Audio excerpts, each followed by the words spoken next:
Thank you, Mr. Chairman. Mr. Chairman, for almost a year, there was an escalating pattern of violence directed towards the United States and other Western targets in Libya.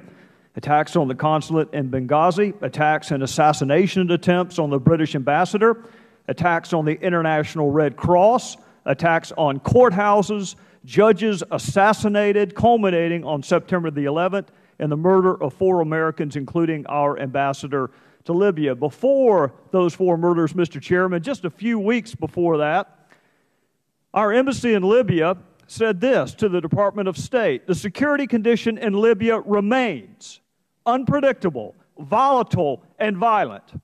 So, Mr. Chairman, despite what would appear to any reasonably objective observer as an escalating pattern of violence, including sophistication, coordination, and management, this administration blamed the murder of our ambassador and 3 others on a video. Don't take my word for it, Mr. Chairman. Let's look at what Ambassador Rice herself said. Our current assessment is that what happened in Benghazi was, quote, in fact, initially a spontaneous reaction. I don't know what the phrase in fact means in diplomatic legalese. I can tell you what it means in a courtroom, Mr. Chairman. It means it's a fact.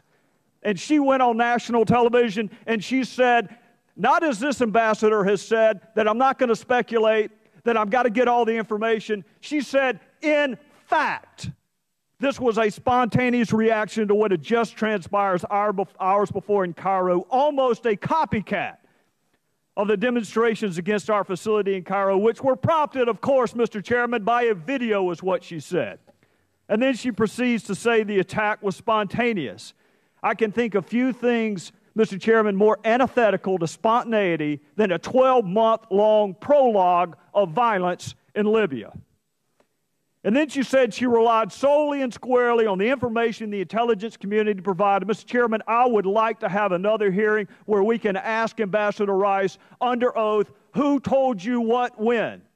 You're going to blame the intelligence committee? You come before this committee and you tell us who told you it was a video. Who in the intelligence community said it? Who in the diplomatic community blamed this on a video? And then we moved to Jay Carney, who's the spokesperson for the leader of the free world. This is what he said, Mr. Chairman. I'm saying based on information that our initial information that includes all information, we saw no evidence to back up claims by others that this was a pre-planned or premeditated attack. What we saw was evidence that it was sparked by the reaction to this video. And that is what we know thus far based on evidence, concrete evidence, close quote. Mr. Chairman, you know that in former life, I spent a little time in the courtroom. So when I hear the phrase concrete evidence, it means something to me.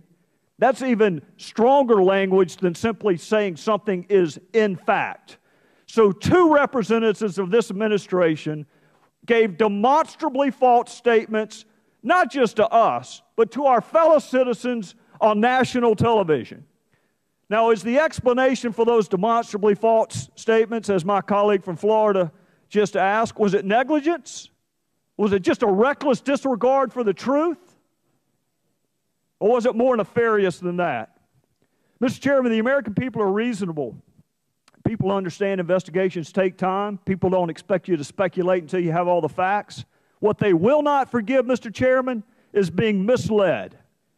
We want our questions answered, and I want them answered by the people that went out before the American people and sought to mislead them by blaming this on a video when there is no evidence, concrete or otherwise, to support the assertions made by this administration. Mr. Chairman, I just had a conversation with Jason Chaffetz out back, and I hope he doesn't mind me saying this. He still gets emotional talking about what he saw in Libya. There were 4 brave Americans who died under circumstances that we can scarcely fathom. The terror, the fear, the anarchy of being killed in that fashion. They did what their country asked them to do. They stood post under dangerous circumstances even after requests for security were denied. They stood their post. The least we can do is stand this meager post that we've been assigned and demand that this administration speak the truth to the people it's supposed to serve. This was never about a video. It was never spontaneous. This is terror. And I want to know why we were lied to. And I yield back.